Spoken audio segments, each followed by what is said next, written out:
Hi. So it's literally 4 a.m. right now when I'm shooting because I have to leave for college by 8. My lecture starts by 10:30 to 5:30 in the evening and I get back home around 7:30. So now I don't get time for myself, to be very honest. If you are someone who hasn't completed these books or is completely clueless about what the story is, do not worry, that's what I'm here for. I'm going to give you guys a quick walkthrough based on what the story is. On top of it, I'll also give my personal reviews on each and every book that I read. And before we start, let me just tell you guys about the characters of the book. So first being Ava Chen, Bridget Vaughn, Jules Ambrose, and Stella Alonso. These are the female leads. And talking about the male leads, we got Alex Volkov, Reese Larson, Josh Chen, and Christian Harper. Now let's start with the first book, which is Twisted Love. The main characters are Ava and Alex. When you open the book, this is a particular line that I saw and I had to mention it. He has a heart of ice, but for her, he'd burn the world. Yes, of course. He will burn the world, and all of us will go and live on Mars, if I'm not wrong. Because, yeah, of course, nowadays everyone's fictional book boyfriends have been burning the world a lot. So, yes, I guess before humans themselves ruining the planet, I guess the Wattpad boyfriends or the book talk boyfriends are going to do it for us.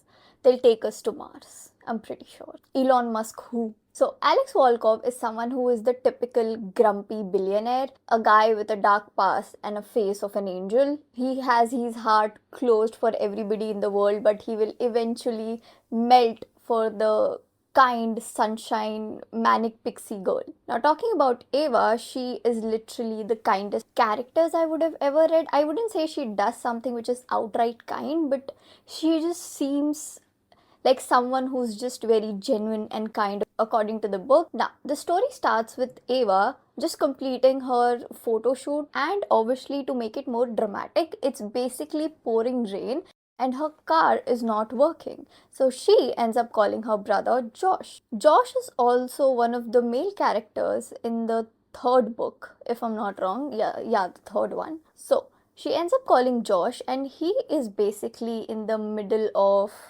how should I keep it PG? Devil's Tango. If you are a Alex Myers fan, you would understand what I'm talking about. So, mid doing it, he picks up the call and he tells her that he's busy and somebody else is going to pick her up. Like, he'll arrange someone to pick her up. So, basically, he ends up calling Alex Volkov, Josh's best friend. Ridiculously good looking Greek god, IQ of 160. I don't know why that was mentioned. I couldn't understand why, but okay, I guess. Now, all of these things happen. He picks her up. What ends up happening is Josh tells Alex, as he is a surgeon, so I guess he is moving somewhere for his work or studies. I don't know, I'm not sure. It's been a while I've read the book. So he has to take care of his sister. So he's basically telling Alex to look after Ava. Because obviously, nothing says healthy decision making when you are literally aligning your sunshine, kind sister with this emotionally unavailable, grumpy millionaire. What could go wrong? Now, Ava has got her little friends group, which has Bridget, Jules, as well as Stella. All of these three people together decide that they are going to conduct sort of an Operation Emotions to break Alex Volkov's, hard exterior. And Alex, on the other hand, is not someone who is the biggest fan of the whole situation of Josh telling him to actually take care of his sister and things like that. But I feel if Alex is being told to do something, he literally would put in his 100% of efforts, and he took it very seriously because I thought, okay, he just mentioned one time that you have to take care of my sister or whatever. He wouldn't literally move in like right next to her again, but he does. He literally ends up becoming Ava's neighbor again. Earlier they were, but as their college completed, they moved out of there. But now he's back. As Josh leaves, he's back being Stella's neighbor again. And also in this series, the male characters have a habit of giving the female characters a nickname. Sunshine being Alex's pick for Ava in this book. Okay, Sunshine it's too much on the nose. So it's becoming pretty obvious it is not just look after my sister, but turning into a lot more. Because Alex ends up questioning it to himself what exactly is happening to him, why everything small, big related to Ava is affecting him so much. So I feel this sort of university function or something like that hits, and I guess it is for book 4 or 3, I'm not sure, but something like that happens. And it's just Ava being around other men or anything of that sort gets Alex really jealous. Now, this is not from the point of view of him trying to protect Josh's sister, but him just being possessive and getting jealous as any man gets close to Ava. I mentioned earlier, Alex is someone who has this sort of a traumatic past, and we get to know what exactly that is. He saw his family and also his sister getting murdered, so that entire event has turned him really cold hearted, and he's been planning and plotting all his life to get revenge on the person who did that to his family. Ava, on the other hand, is also going through something. So basically, she is very scared of water, and she keeps on getting these nightmares that she's drowning. And the problem with her is she can't fully remember what exactly happened to her. So there are these jumbled snippets that keep on repeating in her head. One of Alex's ex shows up. I don't know, her name is Madeline or something. Now, she's someone who sees through Alex maybe getting or paying a lot of attention to Ava. Now, she is basically to drop a couple of messages here and there to Ava, annoy her, get under her skin, talking about Alex's dark preferences. But obviously, that is something which is not going to happen. Spoiler alert, her antics end up bringing both of them together, and also cranks up the entire tension that they already had going between them. Now, as things go on, the banter between them becomes more intense.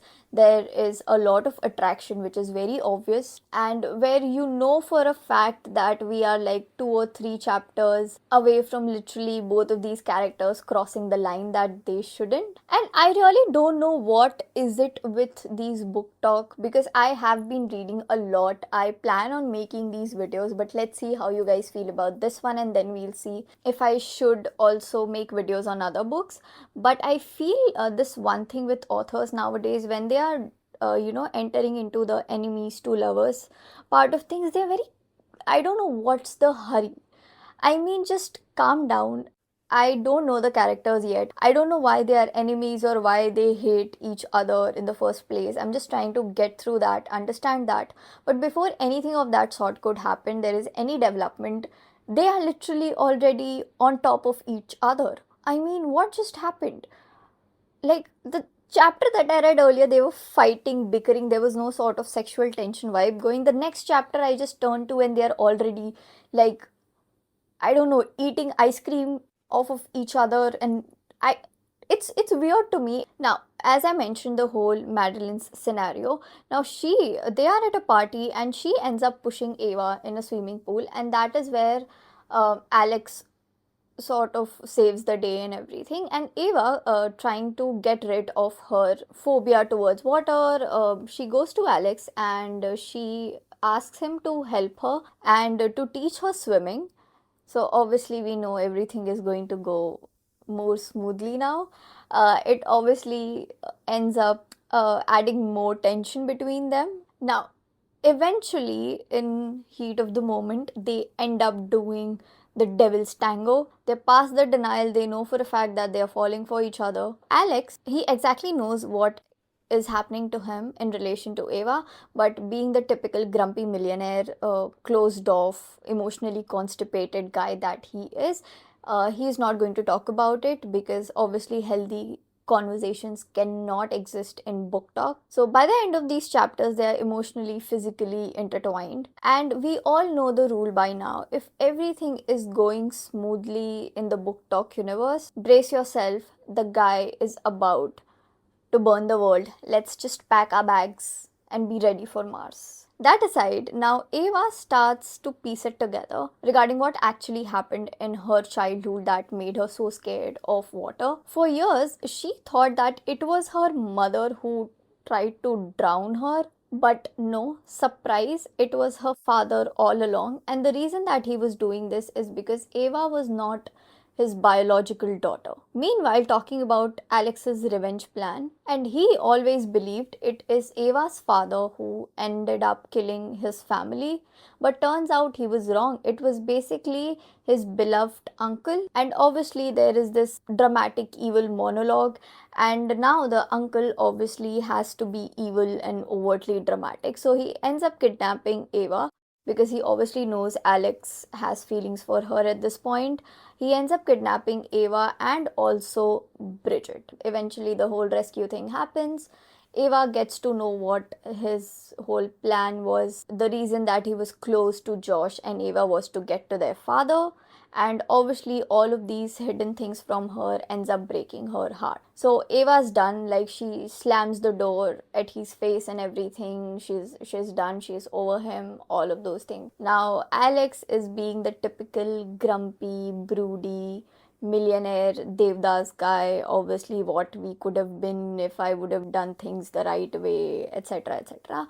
But since this is book talk romance, we know enlightenment eventually is going to strike. So Ava moves to London, if I'm not wrong. So Alex goes and tracks her down there. There's a big dramatic confession, and Ava, being sane enough, she is directly not swooning all over him just yet. But Alex, being Alex, obviously is not going to give up this time. So he follows her around, just walks beside her for a period of time until she finally gives in. Happy ending. Now, talking about my personal review on the book. I honestly was very excited. I've mentioned it earlier as well. I was pretty excited to read this book because it was so hyped all over book talk. I really wanted to know what exactly is it in the story, in the book, in the characters that people are so much in love with it.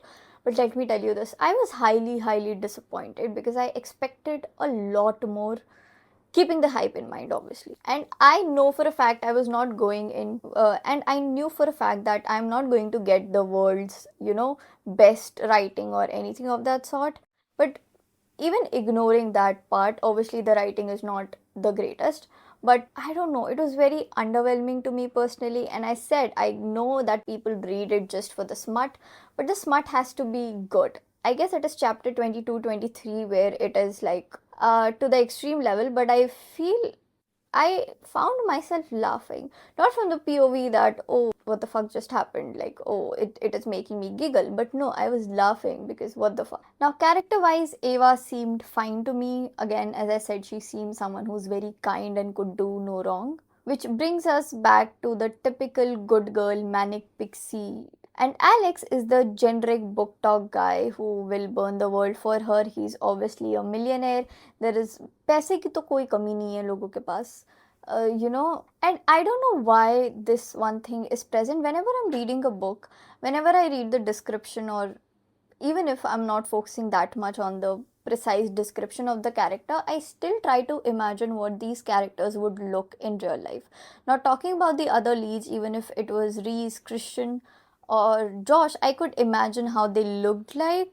But for Alex, I couldn't do that. I don't know why, but I couldn't visualize what that guy looks like using my own freaking creativity, or maybe because his personality feels more like a parody. He's like the typical, like, it's like at this point you're just checking tick boxes on the entire template of the grumpy rich millionaire guy who can literally do anything in the world. So maybe that might be the reason I couldn't visualize him. Now, Ava's backstory is also something that I particularly liked, and I'm wondering why am I doing this at 4 a.m. in the morning. Now, let's jump to the second book. We meet Bridget, who is literally a princess, and obviously who Loki hates her golden cage and her restrictions, obviously, that come in with her security, her being the princess, and things like that. She obviously wants freedom. Now, what ends up happening is her old bodyguard is retiring, and the replacement is Reese, broody, grumpy, ex military muscle sort of a guy, and who doesn't smile, obviously. Like, why will these male leads smile? So he's basically hired to keep her alive, but at the same point, I found this character highly, highly dominating. I know he's the bodyguard, he has a couple of things to do his duty, but I find this one particular character very dominating. It's not just him doing his work or his duties towards her safety. The character altogether is very bossy and dominating, and it is a little off putting to me. Even as the story progresses, he keeps on doing that even when they know that they have feelings for each other and everything. So I I don't know. Maybe it was the vibe that Bridget is someone who's so strong and everything, and she wants someone to dominate her. Was that the point of view behind this? I couldn't really understand. Now, obviously, her nickname is going to be Princess in this book. Now, their entire babysitting era begins, and both of these people are not the biggest fan of each other at this point. So, basically, he's very strict and she keeps on rebelling against him. They have a lot of back and forth, a lot of bickering. He pushes, she pushes back. And at this point, you can know for a fact that there is this slow burn thing which is already started. Bridget's brother was someone who was supposed to take over the throne, but he abdicates. Now, for him, he can say goodbye to the throne and live his life with freedom, but that is going to change for Bridget, as now she is the one who has to take over the throne. While all of these things are happening, things between Reese is also like heating up a lot. He's constantly being all around her, overprotective, hovering over her. I know he is the bodyguard and that's his duty, but it's a little too much. And I guess even she calls him out at a point that he's being possessive in a way, and he just keeps explaining to her that he's just doing her job, but both of them know that it's a lot more than just his job, because whenever he finds any guy who is flirting with her, talking to her, he has this jaw clenching, fist clenching movements for some reason. Both of these people have this constant bickering back and forth. They both know that they want each other, but they can't really have each other. So that keeps going on. Now, Bridget, I guess, goes for a royal trip or something like that, and obviously, her bodyguard is going to tag along. One of those classic romance setups where she's around a crowd and he's all over there protecting her, telling her that she's safe with him. And Bridget, I guess, is completely done by pretending that she doesn't want to climb him like a tree. She has given up the facade that she doesn't want him. And eventually, of course, the devil's tango, they break the rule. There's a lot of chemistry. The bodyguard and the princess are involved at this point. And suddenly, Reese, from saying that I don't do relationships, now he's talking about, Bridget at this point is not someone who's interested in handling the throne as well. Now he is someone who tells her that to let him handle the monarchy altogether, and this is something that they can keep between closed doors and people shouldn't find out, because obviously if this is going to get out, it's going to be like a public scandal. So now their relationship becomes a lot of sneaking around, hide and seek, trying to meet each other, trying not to get caught. So as things go on, reality finally checks in. Bridget is all prepped up to be the future queen, and she and her life is for the people and obviously not for herself at this point. And there's also this arranged marriage situation that is going to, be floating above her head, also is going to bring in a lot of political pressure. This kind of reminded me a little bit of Princess Diaries. Obviously she can't just get out and tell her people that, yeah, I'm going to be your future queen and I'm also dating my bodyguard. It's not that easy. And Reese, on the other hand, is someone who's spiraling because he knows for a fact that he cannot have her forever. At the same time, he knows that he can't let go of her, he can't just leave her like that. Fast forward, media gets involved, a lot of tea is spilled, secrets are revealed, and suspicious royals around them start to piece things together. At this point, I just wanted to scream into the book because they were making these noble sacrifices for each other instead of just like admitting that they are obsessed. Like, what on earth is happening? Everything ends up getting exploded. Bridget is finally the future queen, and their forbidden romance is not under wraps anymore. There's a betrayal, we can't be together moment. Bridget obviously ends up getting devastated because of it, and the broody male character obviously leaves because it is better for her. After months of heartbreak, political upheaval, uh, political mess, a lot of self loathing, Reese comes back. And also, it is revealed that he is also of royal blood, because that was the entire reason, him being a commoner or her just her bodyguard, that he couldn't really marry the queen. But it is also revealed that he is also a prince. And I wouldn't exactly tell you guys the entire story because it will be like a huge spoiler, but just know, I mean, I'm giving a spoiler anyways. He was not someone who was publicly acknowledged as being the prince, as that obviously allows him or puts him in a better place to be with Bridget, or also the potential that he can become the prince consort. Now, talking about my personal reviews, I couldn't see chemistry at all. Reese was basically walking around 24/7 being Mr. Possessive. Sure, he's the bodyguard, he's supposed to be, dramatic and possessive and take care of her, protect her. But eventually, when you start dating and everything, you can't be like that all the time. It's exhausting. And for Bridget, I just felt like she kept on repeating the exact same lines the entire book for some reason. There was nothing else to her character as such. I don't know. I thought her writing will be getting, repetitive or boring by the fourth book, but I felt that in the second book itself. So there's obviously that they are in love and everything, and I felt that whatever conversations or revelations that they had with each other, it was very rushed. There was no enough time given. Now, talking about why I did not feel that way about Alex and Eva, because they were sort of around each other for a longer period of time, and I felt they knew about each other a little bit, so they did not need like big introductions or revelations around each other's life. Now I also know this, there is this certain line in the book, the if you are not aware, basically Reese goes and asks, not goes and asks because they are in the middle of doing it, so he basically says to the princess or the soon to be queen to crawl to him, and she does.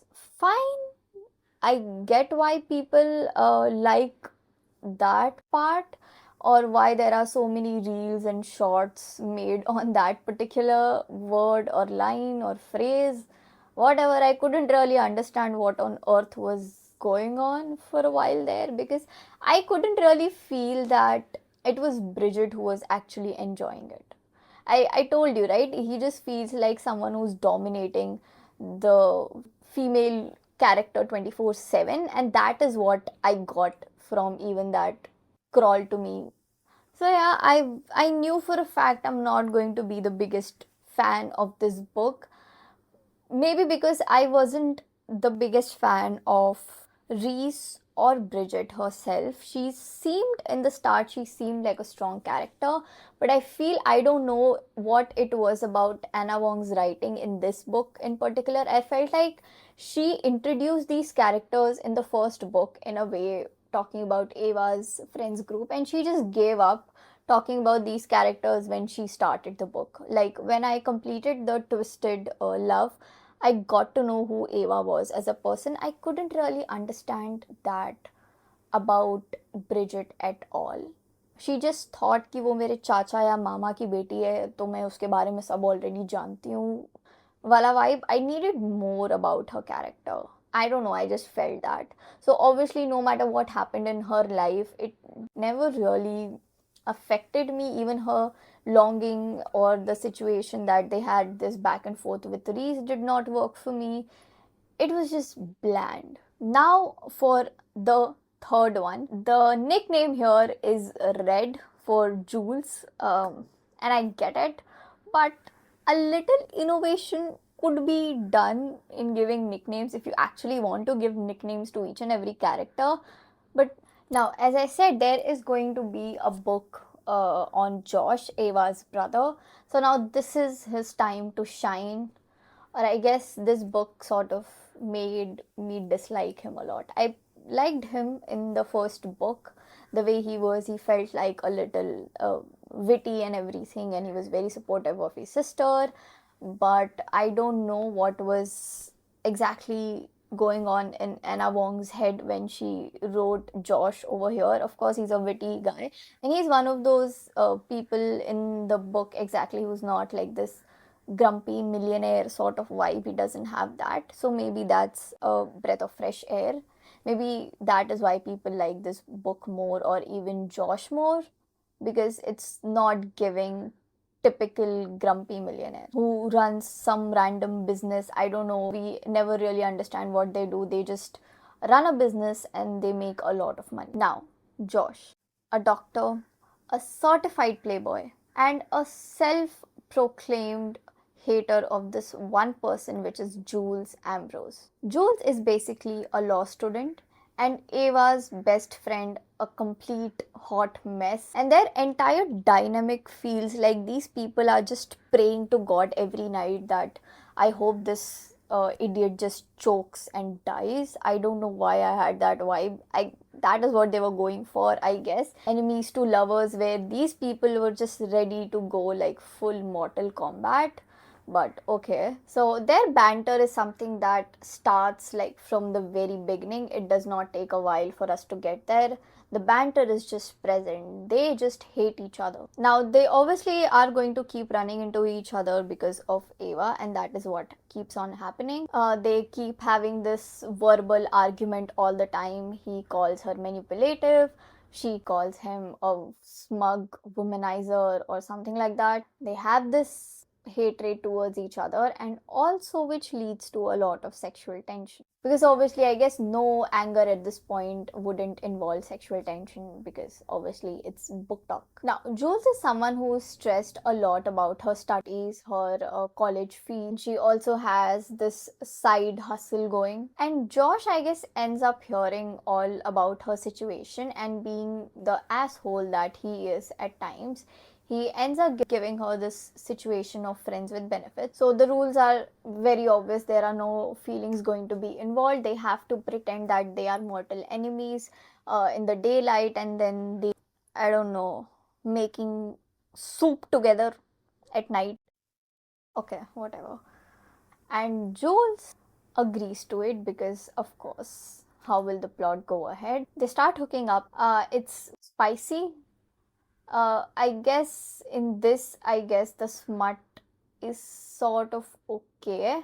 I get why people would like this book if they are going from the point of view of just that and not the story, the plot at all. With this entire thing going between them, Josh is pretty smug about it, and Jules keeps on pretending that she doesn't give a shit, it is not a big deal. But obviously, as it is meant to happen, both of their exterior walls are going to melt away. They have this sarcastic banter going on, late night texting.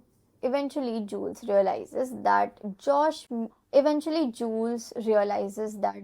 is not the biggest jerk. There is some sort of humanity there. And Josh, on the other hand, keeps on sort of deflecting this feeling that he actually likes to hang out with Jules. They are confused with what actually is happening to them, because as I said, they were literally at each other's throat from the beginning of the book. Now, getting back to Jules' backstory, she also has like this dark past situation going, which gets her in which obviously gives her panic attacks, nightmares. She's very scared of it. And Jules is someone who is very outright and witty. I particularly like her character a lot. But she was not this confident all her life. It was her ex who was pretty toxic, and that exact ex also, made her do a lot of shady things. And for those past things, now her being into law, doing what she actually wanted, she obviously hates her formal self for the things that happened, and she kept on doing, or she let him manipulate her into doing things She obviously gets out of that relationship, but the guilt is something that she couldn't really get rid of. And obviously, this exact toxic ex is going to make a comeback. And now he is manipulating, blackmailing Jules again. Now, in the first book, there was this disgusting, I wouldn't even say disgusting, but not good enough painting that was in Alex and Josh's place. Now, that painting is something that her ex boyfriend tells Jules to get for her, to rob for her. So obviously this situation is very difficult for her. uh, she is a new year law student. If something bad happens, this is going to completely ruin her entire career, and she's obviously terrified. She's back to being this underconfident self again, because obviously she was not always this way, and she's more scared what happens if Josh finds out, and she obviously cannot go and tell anybody regarding what is happening. Meanwhile, Josh and Jules are not just hooking up anymore. There are feelings involved here. And so, which obviously makes Josh wonder why exactly Jules is so stressed. She starts relying on him, and he's breaking his own personal rules in terms of emotions and feelings for her. And I've mentioned this before, the moment you see that things are going well, there is going to be a disaster. Now, the whole toxic ex and the situation is still bubbling around. It is getting her in a lot of stress to pay him up and do things for him. And all of these things are creating a lot of pressure, and she's unraveling in a way. And Josh, being so close to her, is realizing, but he cannot really understand what exactly is happening to her. He questions, but obviously he's not going to get an answer straightforward just yet. Now she gets the painting, and the inevitable happens. Josh finds out.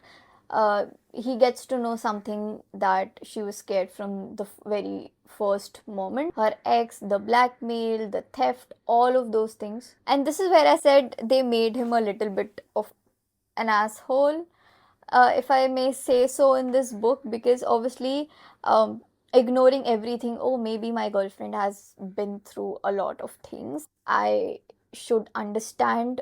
He does quite the opposite for a moment. He goes into this morally superior doctor mode in comparison to the things that she has done, calls her a liar, calls her this person that she is not, which she was pretending to be in front of him. What ends up happening is, she is the worst person in Josh's eyes now, and he is basically judging her based on her past or the mistakes that she has made, or when she couldn't really have that control in her life. He is judging on her actions of that time, and that is something which is very heartbreaking for her. Part ways. And on the other hand, Josh, it's not like it's not affecting Josh. He's obviously spiraling. He understands that he is in love with her, but he has this sort of I'm always right god complex situation going, because obviously he's written like an asshole in this book. Now the ex situation is back again. He ends up cornering Jules again, but at this point she is with her friends, help her out with it. She's not alone in this situation finally. And they even take Josh's help here. The entire ex's nonsense, him blackmailing her, completely shatters into pieces. She's finally free. And Jules, in a way, finally forgives herself, because she knows for a fact for others to ignore her past, or, trust her without the whole past wala scenario going. She has to, trust herself, forgive herself for the things that she has done. Eventually, that also happens. Josh finally grows a brain, because obviously it's time for happy ending. He understands that Jules isn't someone who is broken or irredeemable. She has went through a lot of things. She has survived a lot of situations on her own. Grand apologies, confessions as usual. I guess she also does make him sweat a little and just doesn't forgive him just in a second. Now, I've heard a lot of people saying that this book is their favorite in particular. Like their relationship a little, the whole witty banter that they had going in the start. But again, as I said, these writers are just in a rush to never really let something flourish properly. It seemed very rushed to me again. Yes, Jules was shown as someone who is confident now, and she, in a way, was doing or repeating the same mistakes that she made in her past, even after learning a lesson. Being confident now, mistakes that she has made, she couldn't go to the police or something like that. But I felt like she could have told this to Josh at least, rather than, hiding it entirely. I know her being scared is something which is reasonable, but I really felt a disconnect with how things actually went out in the book. For this book in particular, I really hope that these two do not end up with each other. I don't know why that was, but I was actually hoping that this has a different ending, but not like a happy ending. I liked both these characters on their own. They're witty, they're funny, but not together. Together, they seemed very, very toxic to me at least. Now we are at the final couple, which is Stella Alonso and Christian Harper. And in this book, I guess the nickname is Star, if I'm not wrong. Yeah. She is a influencer slash socialite in a way who's also doing a side hustle. The perfect image of the golden girl online, but is battling a lot of things in her real life. The constant feeling of never being enough. And then there's Christian, who is this security company tech millionaire sort of a guy. And he is good friends in a way with Alex as well, in a way, because I guess Alex uses his security and everything. So, by the way, Alex keeps on singing in the first movie. I guess I forgot to mention. I couldn't bear his singing too. It was very cringy. Gave me major Himesh Reshamya vibes. I was just waiting for Alex Volkov to end up singing Tandoori Nights. Now, Christian is someone who also owns this apartment sort of situation, and that is where Jules and her were staying. If I'm not wrong, it was Bridget. No, it was Jules. And eventually she moves out. Now, Stella is someone who's sweet, typical good girl, can't harm anybody, can't do no wrong. And Christian obviously is allergic to feelings. He is emotionally constipated like every other grumpy millionaire. Now, as Stella is someone who lives in the same apartment which is owned by Christian, it is one of the most secured places in the.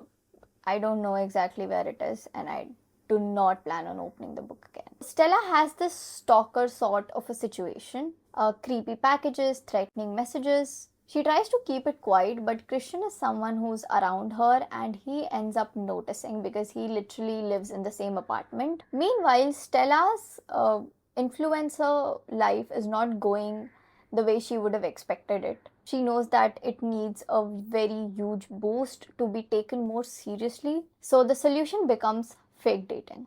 Eventually, this genius idea is being pitched. Christian would be pretending to be her boyfriend to obviously boost her public image, and he agrees instantly because, in a way, he's already obsessed with her. He even is in a situation where he doesn't really understand why he is so much interested in things that she does, if she's safe or not, why he's trying constantly to lower the rent in the apartment that she's living in, knowing for the fact she can't afford it alone. The fake dating begins. They attend events, lot of hand holdings. Now she has to post images with the person that she's dating, so they keep on doing that too. And Christian tries to play the cold billionaire situation again. Now, Christian is someone who is cold on the exterior, but even when he's with Stella, he's a little milder comparatively to the other guys who were in the start very cold towards the female lead. This is not the same situation with Christian. He's being very, careful with her from the very start. I don't think so. He behaved like a asshole to her in the beginning at all, or there was this banter or him being rude towards her. Yes, obviously he is a little controlling, uh, and this is something that I'm just talking about in the beginning. And Stella always decided that she's never going to be with someone like her father, who's as controlling as her father, but she eventually finds herself getting a little attracted to Christian. The stalker situation, exceeds a little. There are break-ins that happen, and Christian is left being confused. Even he takes it very seriously because what ends up happening is they obviously live in a very secured apartment. He owns a security company altogether. And even he gets confused and furious and very tensed of what exactly or who exactly this guy is. As someone breaks in into her apartment, now eventually what he says is that it's not safe for Stella to stay in that apartment alone. He asks her to move in with him, and so she does. Eventually, as they are around each other more, Stella also realizes that he is someone not who's just really aggressive or cold towards other people. He is also someone who's very, very lonely. The entire stalker plot keeps on getting more thick by time. There are a lot of suspicions that Stella has. She thinks about it as obviously someone from her past. They are figuring out who that person is. Eventually, what also happens that their so-called fake dating is not so fake anymore. They accept that there is something between them. The constant tension that was lingering is finally cut off. Christian is pretty obsessed with Stella. He tries to lower the apartment rates for her and everything. And Stella finds out that the obsession is not just limited to that. Christian wasn't just noticing her stalker or trying to help her, he's been keeping details on her for a long period of time now. Obviously, using his security empire. Cameras, pictures, extra intel, he has everything on her. This basically reminded me of 50 Shades Grey, I guess, second or third movie where Christian Grey, wow, the same name. He has literally a file of the submissives that he had, and he gives it to the female lead. So it just gave me that vibe. These characters are literally the same shit. They literally do the same shit. Oh, okay, anyways. Now, obviously, for Stella, this is a massive violation of her trust. She confronts him and obviously eventually walks away from him. Now, in these books, all these female leads eventually do walk away from them until and unless they make this grand gesture or whatever and they melt and they are back together. I mean, it's the same thing that keeps on repeating. Anyways, now Christian is obviously going to have a spiral. He realizes that he is in love with Stella. He's again in the stage where Alex, Reese, and Josh were in the same shit. Meanwhile, there's a stalker reveal. Now, here I thought the stalker is actually going to be someone who is going to add a little bit of twist, but it was just a random creepy guy and a classic dramatic ending. Christian obviously is in a situation where he drops everything just to save Stella. Stella realizes that whatever obsession that Christian had towards her was from the point of view that he was in love with her. There was no bad point of view or thought involved behind that stalking and keeping intel on her. She forgives him, they reconcile. Now, this book took me forever to get through, to complete, okay? Not because it is long, but because it was painfully sluggish. I don't know what exactly the author was trying to do with the characters in this book. Blowing up a car for no reason, murdering people. Yeah, he did all those things. And stalking the girl that he's in love with, that's extremely creepy. At least in the first book, I felt Alex had some reason to actually have, this grumpy, cold like demeanor or the revenge plot made actual sense. Christian in particular just felt out of nowhere very immature, very forced as a character to me. And Stella was plain, just plain. Compared to Ava, who's kind, Bridget, who's strong, Jules, who's witty, confident, and all those things, I couldn't really pinpoint what Stella's qualities were. The stalker plot was such a waste because in the very start, when that chapter came through, I was actually happy. It sort of made me even wonder who that person could have been, where the massive break in happens and she moves in with Christian. But again, it was such a huge disappointment. As I said, it was just a random guy. There was no backstory behind it or anything of that sort. Him thinking that she's pretty, I don't exactly know what brought these two together.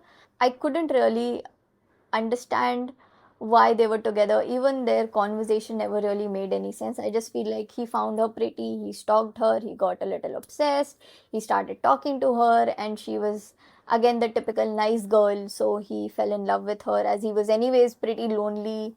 That's about it. So yeah, we finally got through four of these books. Trust me, I was very, very disappointed. I invested so much of time. I expected these books to be better, but they were a huge, huge disappointment comparatively to the hype that they had. I thought the smut is going to be good. It was below average. I have read good books which have good enough smut so I can actually understand the hype around them or something like that. I don't know. Now, even with the King series, I know Anna Wong is making one of her characters are going to be Indian Maya Singh, if I'm not wrong. So maybe whenever the book releases, I'll get to that, obviously. But for that, I have to read five more books, and I'm not really sure. But let's see. Let's see. I hope it is not just copy pasted version, but because for this book, I just felt like there's this one template that she took, the grumpy guy and the sunshine girl, and she just layered it all over in every book in with just different names and hair colors and nicknames, and she tried to complete every plot that can be used here and there.